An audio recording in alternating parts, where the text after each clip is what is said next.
दर्शकों, मैं आज बताना चाहती हूं कि ऐसा कहा जाता है कि फिल्में समाज का आईना होती हैं।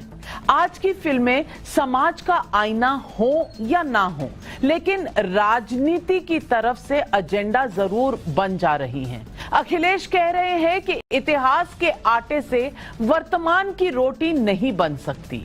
उधर पृथ्वीराज पर फिल्म ने इस बहस को फिर गरमा दिया है कि हमारी इतिहास की किताबों में भारतीय राजाओं और शूरवीरों की बजाय हमलावरों और मुगलों को ज्यादा जगह क्यों दी गई है। साल पुरानी बातें हैं, अब हम जी रहे हैं 2022 में, जहां मोदी जी की सरकार है, बीजेपी की हुकूमत है और जहां बेरोजगारी बहुत बढ़ चुकी है, महंगाई बहुत बढ़ चुकी है, पेट्रोल डीजल के दाम बढ़ चुके हैं। तो अगर मूवी बनाना ही है, मेरा व्यू मैं आपको बताना चाहूंगी कि देखिए, चाहे पृथ्वीराज चौहान हो, मोहम्मद गौहरी हो, औरंगजेब हो या कोई भी राजपूत रूलर हो, उन्होंने अपनी लाइफ में क्या किया था, कितनी जंग जीती थी, कितनी हारी थी, वो पास्ट है, इतिहास है और बहुत साल पुरानी बातें हैं।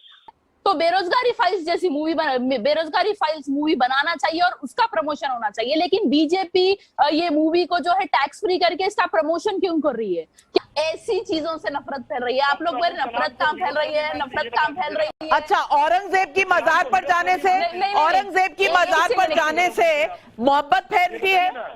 एक सेकंड, तो अच्छा ये मूवी से मोहब्बत फैल रही है पृथ्वीराज चौहान जी की मूवी से? कहा जाता है, अंग्रेजी में एक कहावत भी है कि you have to learn from your history. तो आप हिस्ट्री को अगर दोबारा देखेंगे नहीं, इतिहास को देखेंगे नहीं, तो आप उससे सीख क्या पाएंगे?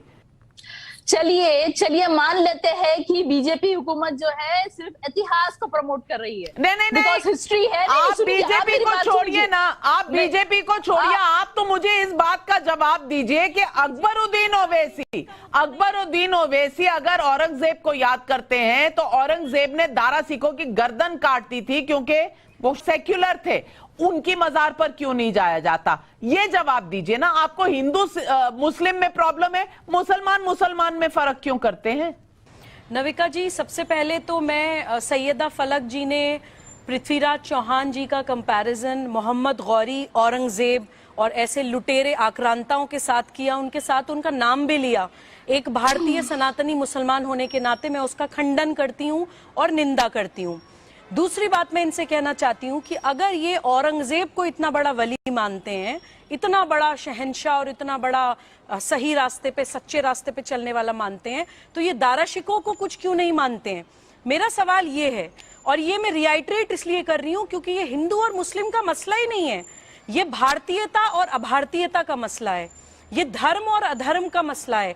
दुनिया जानती है कि औरंगजेब ने सत्ता के लिए अपने सगे भाई दारा शिकोह का सर कलम किया, लेकिन ये लोग जो अपने वेस्टेड इंटरेस्ट के लिए चैनलों पे बैठते हैं और भारतीय मुसलमान को भारत से तोड़ने के लिए हिंदू मुस्लिम रंग देने की कोशिश करते हैं हर विषय को। सैयदा फलक जी को मैं कहना चाहती हूँ कि इनकी जिद क्या है कि इनको मुसलमान बच्चों को केवल औरंगजेब पढ़ाना है लेकिन दारा शिकोह नहीं पढ़ाना। मैं ये कहती हूँ कि हम मुगलों के भी खिलाफ नहीं है। क्या हम बहादुर शाह जफर का सम्मान नहीं करते? हम बहादुर शाह जफर का सम्मान नहीं करते क्या? हम चित्र का नहीं, चरित्र का सम्मान करते हैं सैयदा जी। हम सिर्फ ये कहते हैं कि हीरोज सही करिए। आक्रांता, आक्रमणकारी, आतंकवादियों का इतिहास आप क्यों मुसलमान बच्चों को पढ़ाना चाहती हैं? आप कहती हैं इसकी जरूरत क्या है? मैं आपको बताऊं इसकी जरूरत क्या है। क्योंकि हमारे समाज को, इस्लामिक संप्रदाय को हाईजैक कर लिया या तो मौलानावाद ने या फिर मुस्लिम तुष्टीकरण की राजनीति ने। मुद्दा ये इस चीज का है, जो भारत के रियल हीरोज हैं, जो भारत के असली नायक हैं, उनका इतिहास भारत के पुत्रों और पुत्रियों को पढ़ाया जाना चाहिए, चाहे वो किसी भी भाषा, किसी भी क्षेत्र, किसी भी जाति, किसी भी